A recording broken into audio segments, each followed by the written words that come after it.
C'est un départ, c'est un pilote qu'on tourne aujourd'hui dans le Grand Studio 64, le show du maître, parce que parler sport, c'est un peu... c'est une petite maladie. Ben oui, absolument. Mais une belle maladie. L'instant. Et c'en est une belle. C'est une maladie pour ceux qui en sont atteints. Oui. Pour les autres, ça devient une maladie aussi parce qu'ils en font des cauchemars à nous entendre parler plus souvent qu'autrement. Messieurs, un format non-format, un format où le temps ne sera pas un facteur qui va toujours pousser après le contenu. Moi, je peux vous dire que passer un 4-5 heures, là, je viens les laisser secs. Ouais, ça on prendra peut-être une gorgée d'eau, là, mais à part de ça... On enverra le maître du sport au petit frigo. Oui. Au cours de l'émission. François, je pense que cette émission-là vient un peu de cette belle motivation. J'appellerais pas ça une émission, Serge. J'appellerais ça quoi? C'est quoi le nouveau segment, terme? le podcast, ouais, balado, voilà, c'est ça. en balado. Voilà, exact. Motivé par plusieurs rencontres avec François où on souhaitait parler sport, peut-être sans toutes les limites habituelles que présente le média traditionnel, d'y aller un peu plus ouvert à gauche, à droite, si le cœur nous en dit.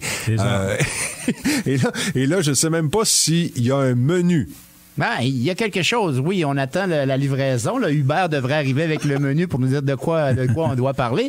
Mais aussi, suggestions d'auditeurs aussi qui ont dit des fois, ben écoute, on rentre dans certaines choses, puis après un certain temps, on doit comme fermer les livres. Alors, les auditeurs ont dit pourquoi pas se lancer vers ce format-là, balado, eux pourront écouter quand bon leur semble aussi, et non pas juste être à l'écoute le mercredi matin. Alors, puis je pense que François aussi, François, il était pas mal participatif. Il est enthousiaste face à ça. C'est peut-être notre déformation qui va causer problème en cours de route, étant donné qu'il y a cette habitude-là du média traditionnel et de la pause et du break obligatoire. Ouais. François, tu nous ramèneras à l'ordre, tout simplement. Oui, c'est moi qui vais vous ramener à l'ordre. Ben, c'est lui qui a le petit marteau. C'est lui là, qui a le toc, marteau. Toc, toc. C'est lui Écoute, qui a le maillet. il y a plein de choses dont on va discuter pour cette première.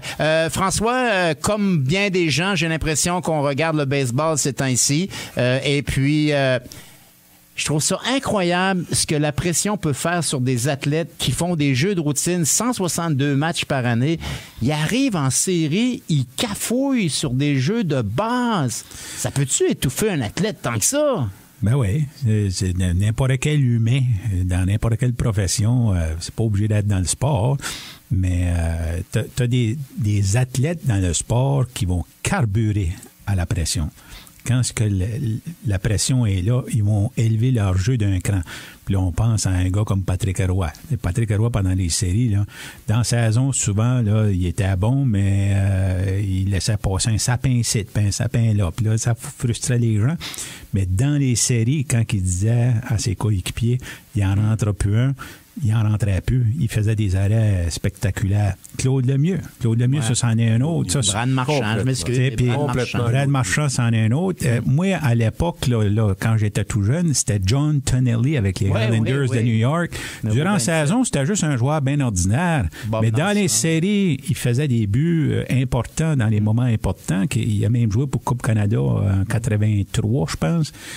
Puis il avait marqué des buts importants également. Ça fait que il y a des joueurs comme ces noms-là que je vous ai nommés, que pendant les moments importants sous pression, ils performent plus. Tu parlais gardien de but, par exemple, autant Pécoriné que Connor Hellebuyck comme gardien, lorsqu'ils sont arrivés dans des situations importantes, ils se sont effondré.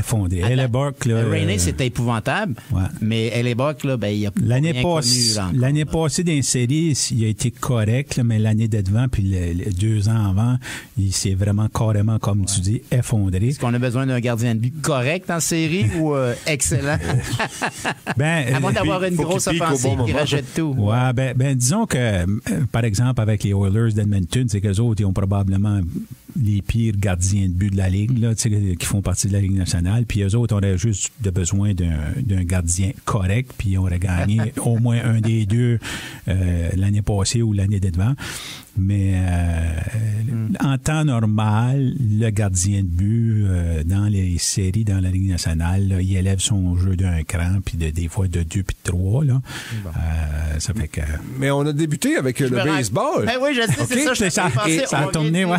Et je pense que j'ai en tête le fameux jeu dont il est question, ou l'un des jeux dont il est question, lorsqu'on dit est-ce que les joueurs peuvent en venir à craquer sous la pression. L'effet inverse aussi, François, et je veux juste qu'on regarde rapidement l'effet Guerrero lors de la première série versus l'effet Guerrero début de deuxième série. Début de deuxième, c'est comme si c'est même pas le même joueur. Là, les Blue Jays. Là. Mais si vous vous rappelez là, le fameux propriétaire des Yankees, George Steinbrenner, il avait nommé Reggie Jackson Mr. October parce que lui, dans le temps des séries, il élevait son jeu d'un cran. Puis ça fesse aussi, hein? Comment vous avez dit? Ça fesse aussi. Ouais, okay. La fameuse série mondiale de 77 ou 78, avec la hanche, réussi à être atteint à la hanche pour faire dévier une balle lorsqu'il avait été pris en souricière, puis ça avait changé l'allure d'une série, ça, entre les Dodgers et les Yankees. C'était avec les Dodgers, Mais il avait aussi surnommé Dave Winfield Monsieur April, en voulant dire, toi, tu performes bien pendant la saison, mais en série, tu performes pas. Là, tu craques sous la pression. Puis Winfield, malheureusement, avec les Yankees, il n'a jamais connu le succès dans les séries, mais c'est avec les Blue Jays. Puis avec les Blue Jays, en série mondiale, il a gagné, puis il a réussi à faire un coup sûr, mais un des rares coups sûrs qu'il a réussi à faire dans les séries. Donc, Dave Winfield, quand la pression était là, c'était pas un gars que tu pouvais compter dessus. Là, la pression là, tombait sur ses épaules, là, puis il flanchait carrément. Alors que Reggie Jackson, lui, c'était tout à fait l'inverse. Puis lui, il y a un record qui sera probablement jamais égalé. C'est que 3 coups de circuit sur 3 lancés seulement. 3 coups de circuit d'affilée sur 3 lancés seulement. Puis la présence d'avant, c'était la partie d'avant. Il avait fait un coup de circuit, mais là, je ne me rappelle pas s'il y avait eu 1 ou 2 ou 3 lancés. Là. Donc, 4 coups de circuit dans ces 4 présences consécutives là, en série mondiale. Ça, moi, je pense pas que je vais voir ça. Puis 3 coups de circuit sur 3 lancés seulement. Là, ça non plus, je pense pas que... Ça fait une belle carte de visite, ça. Ouais, ça fait que... C'est là qu'a été surnommé M. October. On a vu, là, depuis les présentes séries, c'est de même à chaque année, mais encore une fois, là, des jeux de base où le joueur devrait compléter le retrait, ça devient une catastrophe, ça met l'équipe dans le pétrin. Il y a eu des erreurs de course sur les sentiers aussi.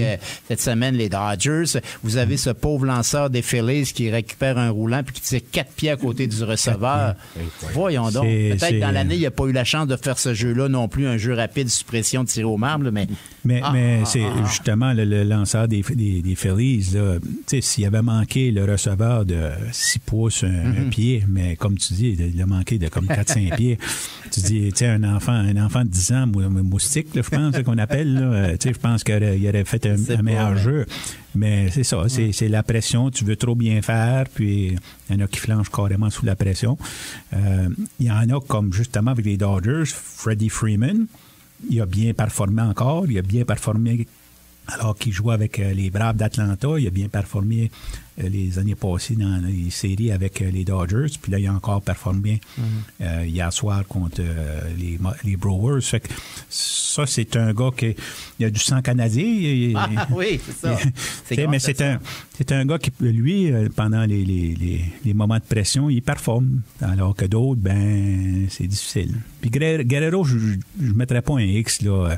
Il a bien performé dans les séries contre les Yankees. J'ai l'impression qu'il a juste mal performé dans les dernières 2 parties. C'est une disette collective. Est-ce que tu crois que les Blue Jays, ça prend rien qu'une victoire pour se relancer? Est-ce que tu penses qu'ils ont l'étoffe actuellement pour dire, l'état d'âme aussi, de dire pourrait rebondir ou déjà là... faut canceller nos billets qu'on avait achetés pour la prochaine série à Toronto. Oui, ou je demanderais aussi, est-ce qu'il y a une chance que les Dodgers s'effondrent? Les Dodgers, dans la nationale, ça me surprendrait qu'ils s'effondrent. Mais Seattle pourrait s'effondrer puis permettre aux Blue Jays de revenir. Mais les Blue Jays, c'est juste il manque juste une petite étincelle. Puis la petite étincelle, là, le jeu ou le coup sûr qui va arriver, ça peut juste remonter le moral des joueurs. Puis pouf, ils sont partis. Puis parce que lorsqu'on est revenu de l'arrière dans le match numéro 2, j'ai eu l'impression qu'il y avait peut-être ce moment tournant-là qui se produisait. Puis là, je pense que le gérant a pris ses mauvaises habitudes de l'année passée, c'est-à-dire faire un changement de lanceur trop rapidement. Là. Puis je pense que les partisans, c'était un peu ça qu'on voyait défiler sur les réseaux sociaux. Là. Je me suis dit, pourquoi qu'il change? Là, je veux dire, tu sais, c'est réveiller Toronto. Là. Ouais, ça fait qu'en tout cas, des fois, c'est juste une mauvaise décision là, qui casse les reins de ton équipe. Là. Puis là, je pense que ça a été une mauvaise décision. Là. Puis là, ben, ça s'est mal déroulé pour le restant de la partie. Là. Ça fait qu'en tout cas, ce sont des choses qui arrivent. Là. Mais, écoute, puis on n'a pas, comme on disait ce matin, on ne croit pas de revoir Bichette pour cette série-ci parce qu'il y a c'était marqué qu'il était exclu de cette série de championnat pour l'instant, là, selon les diagnostics. Là, mais est-ce que dans son cas, à lui, c'est quelque chose de sévère? C'est le retour d'une ancienne blessure? De mémoire, il s'était blessé. C'était-tu pas à l'aine? Oui, puis il a couru sur les sentiers, puis en s'entraînant, il avait l'air mal à l'aise. C'est là qu'ils ont dit, il revient pas, là, c'est certain. Là, mais des fois, je me pose entièrement l'allure d'une série? Tu sais, des fois, je reviens, je me pose la question, là, tu sais, on se rappelle du fameux coup de circuit de Kirk Gibson, là, contre les Dodgers dans les années 80, là. C'est sa seule présence en série mondiale. Il était blessé, il avait des problèmes d'estomac, puis il a été comme frappeur suppléant, puis il a réussi à faire un coup de circuit.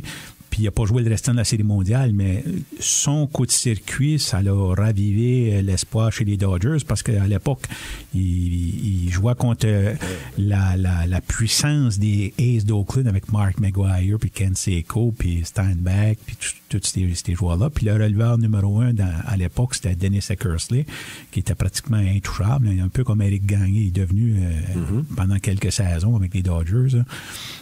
Ça fait que on voyait juste le visage des joueurs des Dodgers à cette époque-là, là, dans l'abri. Là, le visage était terne, et on dirait qu'il n'y avait plus d'espoir. Puis là, Kirk Gibson s'est présenté au bâton.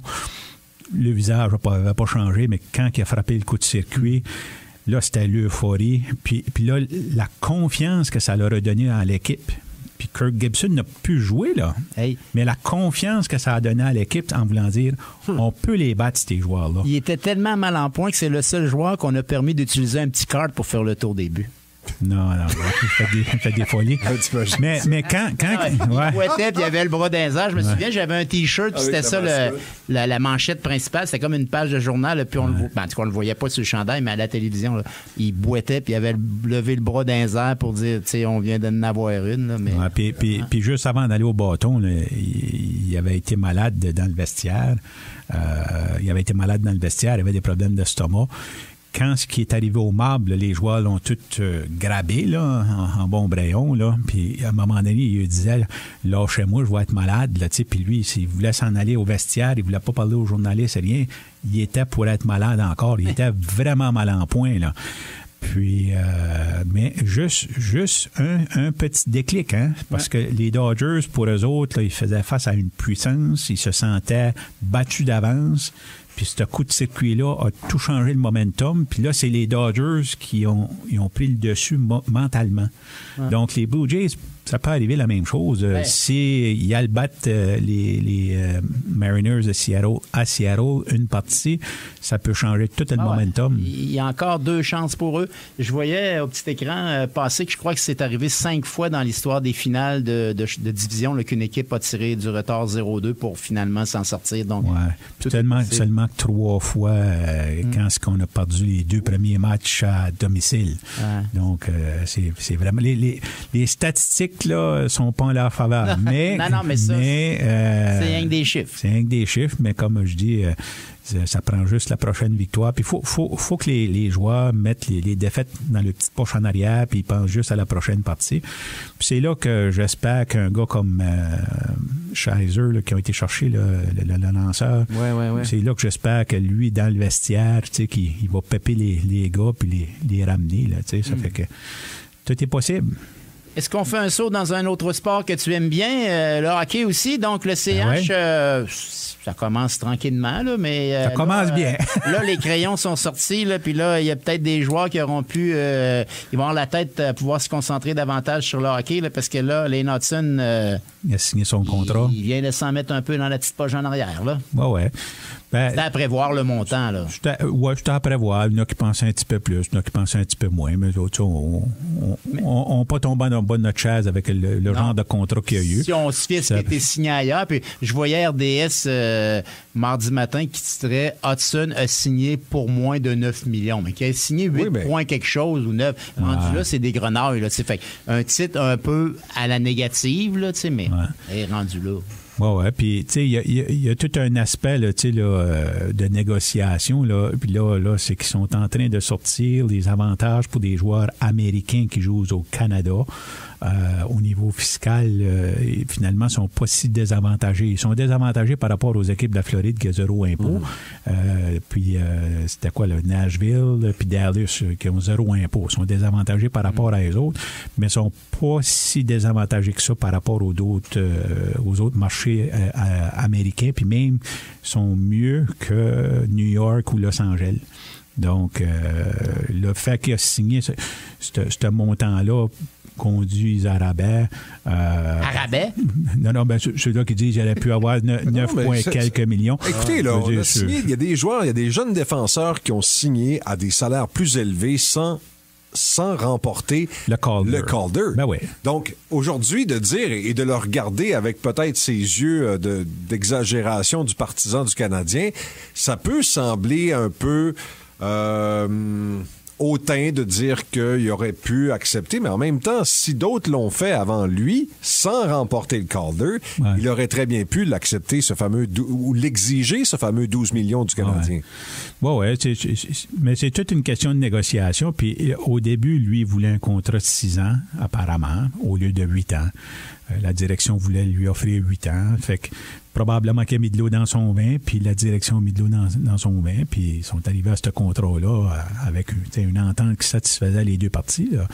Puis l'autre chose, c'est qu'il y avait seulement qu'une année complète en arrière de la cravate, là, puis là, il signe une prolongation de contrat, alors que quand on compare à Luke Hughes, je pense, ben lui, il y avait 2 ans ou 3 ans en arrière de la cravate? Sans jouer tous les matchs de la saison. Ouais, ça fait que, tu sais, on y va aussi avec l'âge, puis on y va avec le nombre de parties disputées, que ben l'autre a 1 an de plus de jouer, puis tu sais, bon, ça fait que on fait des comparables, là, mais... Moi, j'ai cru le remarquer. Peut-être que c'est dans la fabulation, mais Lane Hudson portait quelque chose sur son dos depuis le début de la saison, que ce soit en match, les matchs préparatoires ou dans les 3 premiers matchs de la saison.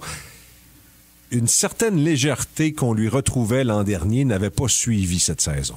Je dans les... ne deviennent pas un flop, là. Non, il ne sera pas. Non, sera pas. La pression à performer, là, c'est une chose du passé. Mais dans les parties hors concours, parties pré-saison, il avait bien performé. Il y avait eu quelques points ici, quelques points là, mais son intensité, son intensité était là. Ses petites feintes, puis tout ça était là. Ça fait que moi, je pense pas qu'il va subir ce qu'on appelle la guigne de la deuxième année. Je voudrais aussi. Il est trop intense, il est arrivé en forme, puis tout ça. C'est juste que ça n'a pas fonctionné pour qu'il y ait des points dans 3 parties, mais ça, c'est pas quelque chose qui m'inquiète, là. Ça a déjà arrivé à des grands joueurs comme Gretzky, puis le mieux d'avoir 2-3 parties là, sans marquer de points, là. Puis lui, il est un défenseur en plus. Ça fait que, non, avec son intensité, il a pris du poids un peu, puis il a grandi un peu aussi, là. Ça fait que ça peut être bien avoir joué un petit peu là, au niveau de son adaptation, là, au niveau de son jeu physique, là. Mais, je le sentais plus lourd au niveau de la concentration. Je le sentais un peu plus lourd au niveau de la réflexion sur des décisions rapides. J'ai hâte de voir raconter de ce soir parce qu'il est libéré et même que les joueurs ont célébré son contrat. Ben oui. Tu sais, quand même. Ça, je pense, c'est du Martin Saint-Louis. On avait vu ça avec Barry Trotz. Barry Trotz, ça lui arrivait de faire un tour de patinoire pour un événement à un joueur en particulier qui avait fait quelque chose ou peu importe. Puis à un moment donné, même lui, Barry Trotz avec les Capitals de Washington, là, il avait fait le tour parce qu'il il était arrivé, je ne sais pas si c'était l'accomplissement, je ne sais pas si c'était le nombre de parties comme entraîneur. Là.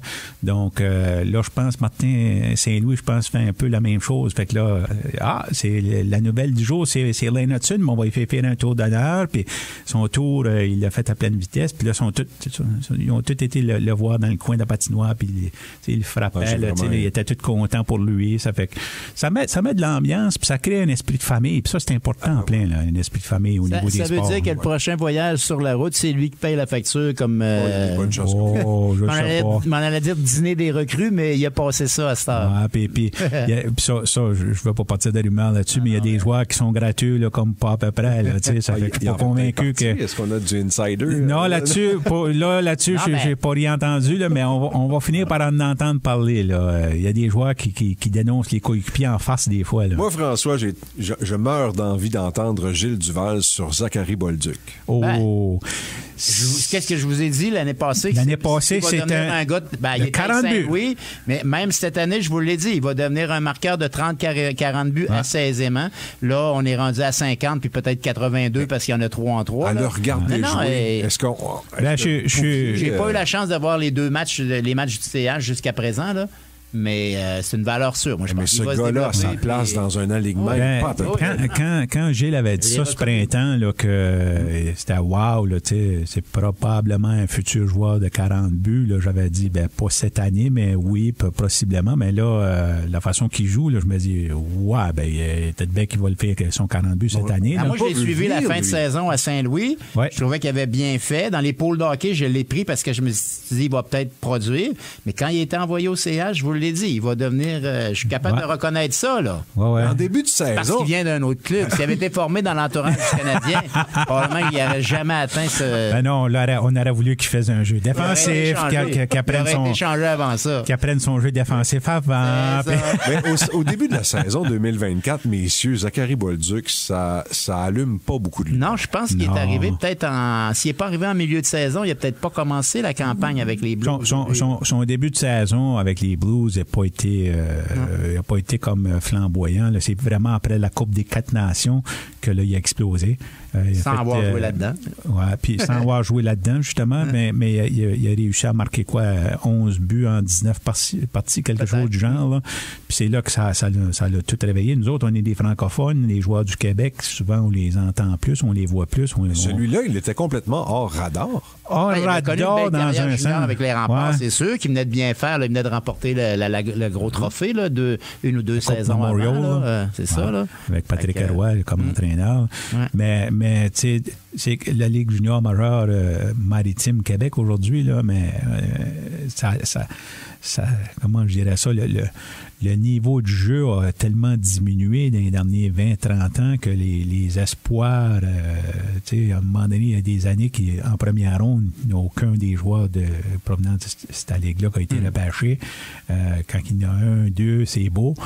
Là, lui, Zachary Bolduc nous donne au moins un espoir que, enfin, un gros potentiel là, qui va nous faire honneur là, chez les francophones. Alexis Lafrenière, j'espère juste qu'il va débloquer. J'espère juste qu'il a bien commencé. Mais... Le nouveau Stéphane Richer, le dernier marqueur de 50 buts francophone dans l'entourage du CH. Imaginez. Stéphane Richer, je crois. Il faut retourner à Stéphane, mais... On va revoir ça. Ouais, 50 buts, là, c'est demandé gros, mais je serais pas surpris parce qu'il est jeune, puis il y a une possibilité. La façon qu'il joue, la façon qu'il se place... il a le nez à la bonne place, oui, c'est certain. Il y a un instinct de marqueur, là, fait que, en tout cas, j'espère juste que il va continuer sa progression, puis j'espère juste, d'un autre côté, qu'on n'essayera pas de lui dire, là, faut que tu commences à peaufiner ton jeu défensif, là. Ça, moi, je suis... qu'on va y toucher beaucoup. J'espère, là. Martin Saint-Louis, là, étant un ancien attaquant, là, j'espère qu'il ne commencera pas à lui mettre des bâtons des roues parce que moi, je suis de la position là, à l'Arbour avec les Islanders de New York. Là, à un moment donné, Mike Bossy était allé le voir dans le camp d'entraînement puis il avait dit c'est quoi que je devrais faire pour améliorer mon jeu défensif puis tout. Puis il avait dit hey, toi, on t'a repêché pour marquer des buts. Le côté défensif, le sort Brian Trottier. Là. Fait que dans une équipe, c'est que ça prend toutes sortes de joueurs. Ça prend des joueurs offensifs, ça prend des joueurs travaillants qui vont dans le coin de la patinoire, ça prend des défenseurs offensifs, défenseurs défensifs qui vont bloquer des lancers. On ne peut pas demander à David Savard l'année passée de commencer à se porter à l'attaque. Là. Mais le en retour défense, aurait été pénible. Ben, c'est justement, mais en défense... Si en première période, il revient en troisième. Ouais. Mais en désavantage pour être sur la patinoire puis bloquer des lancers, ben c'est David Savard. Tu mets pas Lane Hudson là. Ça fait que, tu sais, c'est une équipe, ça prend un peu de tout. Puis je reviens un peu à ce que j'ai déjà dit. Toe Blake avait dit ça. Tu sais, tout le monde aimerait avoir ça. 5 Maurice Richard, mais avec 5 Maurice Richard, on perdrait. Parce que, tu sais, ça prend une variété de joueurs là, sur la patinoire. Moi, je dirais que Bolduc est un joyau brut, donc polissez-le. Polissez-le. Mais... non, moi, je suis de cette école-là aussi. Il faut faire très attention. Les joueurs qui sont vraiment comme exceptionnels dans le sens qui ont un talent, tu sais, comme Patrick Laney. Là, voilà. Demandez pas à Patrick Laney de commencer à jouer défensivement. Demandez-y de faire son effort, oui, mais lui, il est là pour marquer des buts. Côté défensif, demandez juste là, qu'il traîne pas, qu'il embrayon low-fait, là, replie-toi, puis même si t'es le dernier à te replier, replie-toi. C'est drôle parce qu'on célèbre les replis défensifs de Patrick Laine. Il en a fait un au cours je pense que c'est lors du match de samedi. Là, on l'a vu, il est arrivé le premier sur le joueur, rattrapé le joueur, et là, tu te dis... Puis il a donné des mises en échec. Ça va-tu devenir une statistique maintenant dans la Ligue nationale? Repli défensif, il va y avoir but, passe, point, plus ou moins, puis repli défensif. Moi, je verrais ça. C'est fou, mais si vous allez dans les statistiques avancées, vous allez trouver ça. Il y a un peu trop de statistiques avancées, là, puis je pense que c'est un joueur, monsieur. Il y a un joueur qui a critiqué l'organisation des Devils du New Jersey qui ils veulent trop jouer avec les statistiques avancées. Les Aces d'Oakland à l'époque, avec Billy Beane. Baseball, il y avait un gars ils ont fait un film, il y avait un gars qui était sur l'aspect des statistiques avancées, mais lui, Billy Beane, il en prenait puis il en laissait. C'est-à-dire qu'à un moment donné, il disait, mon gut feeling à moi, là, les statistiques avancées, oui, c'est une chose, là, mais moi, je vais avec tel joueur, telle situation, puis tout ça. Fait qu'il y avait un bon ballon, un mélange des deux. Si tu y vas trop avec les statistiques avancées, il y a des grosses chances que ça va faire un peu comme les Devils, qu'ils ne performent pas dans les moments. On va étouffer le talent. Mais si je me souviens bien, François, c'est que lui, il disait qu'un joueur, admettons qu'il réussit 3 fois sur 10 à frapper la balle dans un calibre inférieur, si tu l'amènes dans la grande ligue, il va encore réussir à frapper 3 fois la balle sur 10. C'est à peu près ça qui était l'idée derrière ça. Oui, puis il y avait d'autres statistiques, là, comme par exemple dans les situations avec un coureur en position de marquer. Les statistiques sont quoi? Oh, ce joueur-là, il est comme 0 en 27. Ouais, ben là, lui... tandis qu'il y a un frappeur suppléant lui, il est 3 en 9, donc une moyenne de 333. Là. Fait qu'il y avait cet aspect-là là, qui jouait un peu à plein avec. Puis il y avait la question de courir là, également. Là. Les joueurs qui avaient une moins bonne moyenne, mais qui couraient, qui pouvaient voler des buts. Là. Il y en a un cette semaine qui a volé le but sans que le lanceur s'en aperçoive. Le lanceur avait encore la balle au monticule. Le gars est parti du 1 au 2. Une flèche. Contre les Blue Jays, le joueur de premier but qui est chubby un peu comme Guerrero, là, il a volé le but debout. Je pense que c'est ça. C'est ça, ouais. Peut-être, François, tu voulais parler un peu qu'il y a des joueurs qui... Moi, je pensais que Michkov à Philadelphie allait être une vedette. Je l'ai pris dans 2-3 pôles d'hockey. Je me suis dit, il a fini quand même l'année presque 60 quelques points l'an passé. Je me suis dit, il va peut-être... je l'ai pris premier dans des pôles d'hockey. Je l'ai pris dans des pôles d'hockey en pensant qu'il allait peut-être éclore, mais il y a 2-3 matchs de jouer pour les Flyers, puis pour l'instant, c'est relativement tranquille. Il y a eu un accident d'automobile cet été, puis là, on dirait qu'on a comme caché ça. Là. Ça fait que c'était quoi l'ampleur de l'accident? Il était blessé à une cheville, mais c'était quoi l'ampleur de la blessure à la cheville? Là, Rick Tocchet... Vous savez ça comment, là, vous, là? C'est des dossiers qui arrivent en cours ici à Edmundston? Non. OK. C'est ce que j'ai vu, mais là, Rick Tocchet, hier, il a mentionné hier ou avant-hier, là, comme quoi qu'il est arrivé puis il est en tort dans sa forme. Puis là, on a fait justement référence. J'avais entendu parler de ça, qu'il y avait eu un accident cet été, mais on dirait qu'on a étouffé l'affaire. Fait que c'était-tu quelque chose qui était impliqué? La boisson était-tu impliquée? Est-ce qu'il y a des anciens du Canadien dans l'organisation des Flyers? Je ne sais pas s'il y en a là, dans le moment. Là, il y a Daniel Brière. Ben oui, Daniel Brière. Ouais. Mais non, on a comme genre d'étouffer son accident d'automobile. C'était quoi, la gravité puis tout ça. Sauf que hier ou avant-hier, Rick Tocchet a juste fait mention qu'il n'est pas... il est en retard dans sa mise en forme comparé aux autres joueurs. Puis il n'a pas été plus en détail. Ça fait que la seule chose que les journalistes ont su, c'est qu'il avait été blessé cet été à la cheville. Donc, c'est quoi la forme qui n'est pas par rapport à ses coéquipiers? Kirby Dach, l'année passée, quand il est arrivé, là, lui est arrivé avec une bedaine de 20 livres. Lui, là, il s'était vraiment pas mis en forme. Il a commencé à être en forme à Noël, puis il s'est blessé de nouveau en janvier. Ça fait qu'il commençait juste à être bon, puis bon, il se reblesse. C'est un peu différent cette série. Cette année, il est arrivé en forme, pas de bedaine, puis il est arrivé vraiment en forme. Puis Patrick Laney est arrivé en forme, puis son genou semble être correct comparé à l'année passée.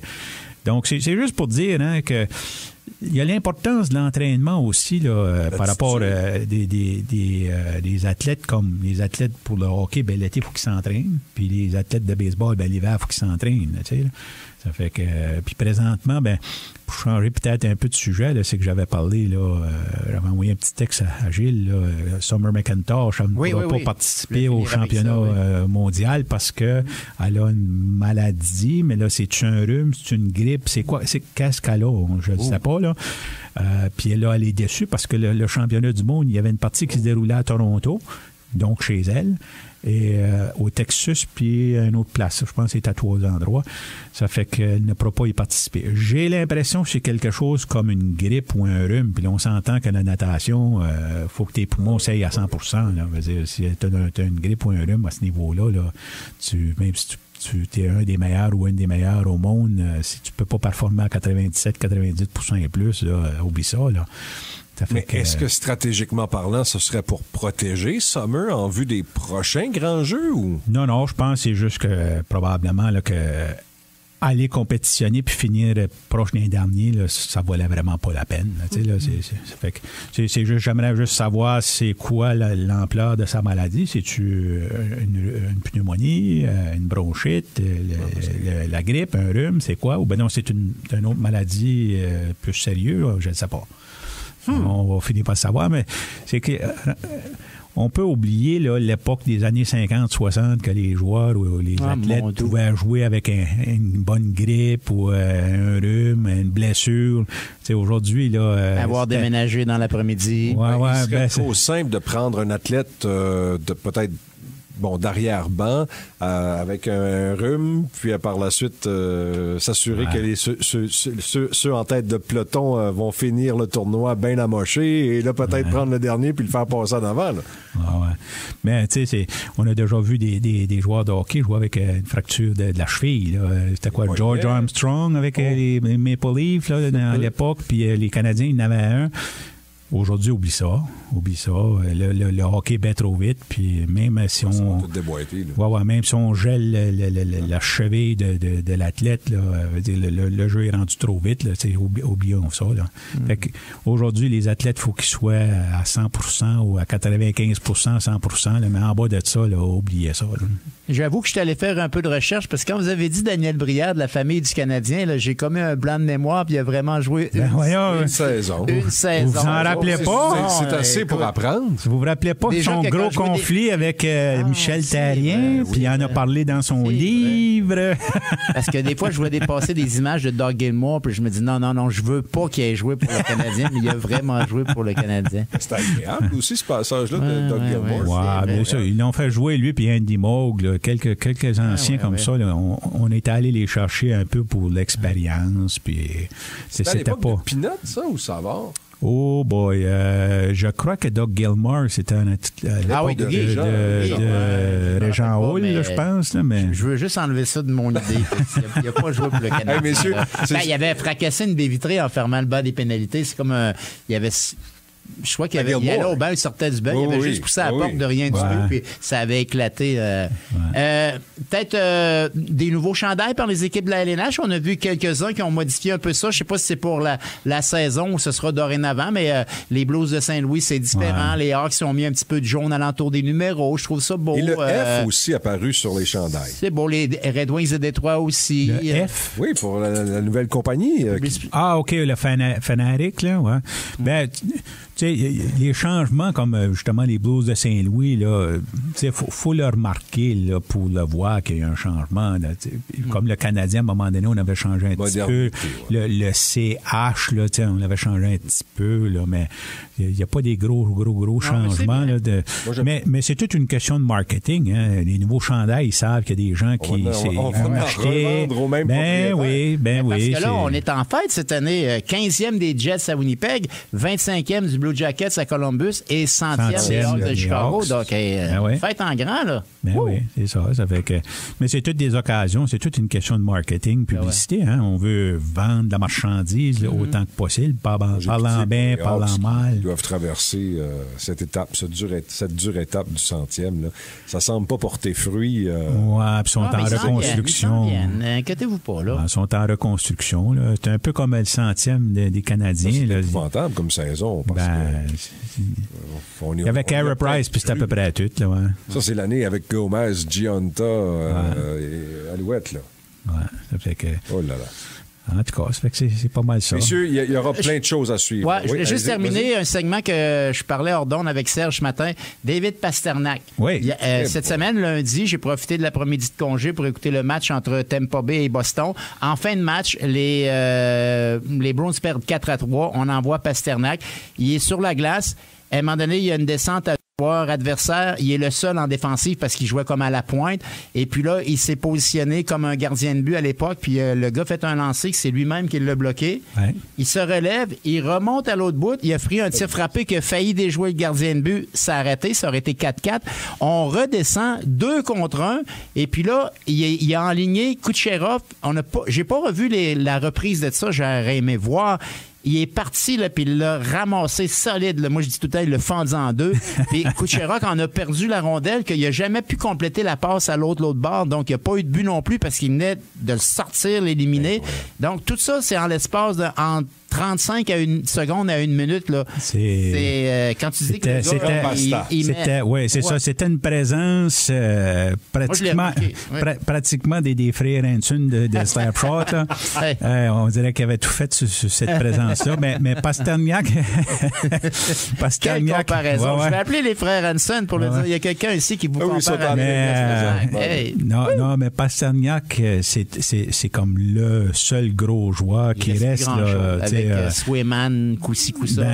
Mais Zadorov, là, il multiplie les mises en échec depuis le début de la saison, puis il fait sentir sa présence. Mais je le concède, les Browns, c'est plus les Browns, mais ils s'en sortent quand même bien. Ils sont allés chercher Chara comme genre de conseiller.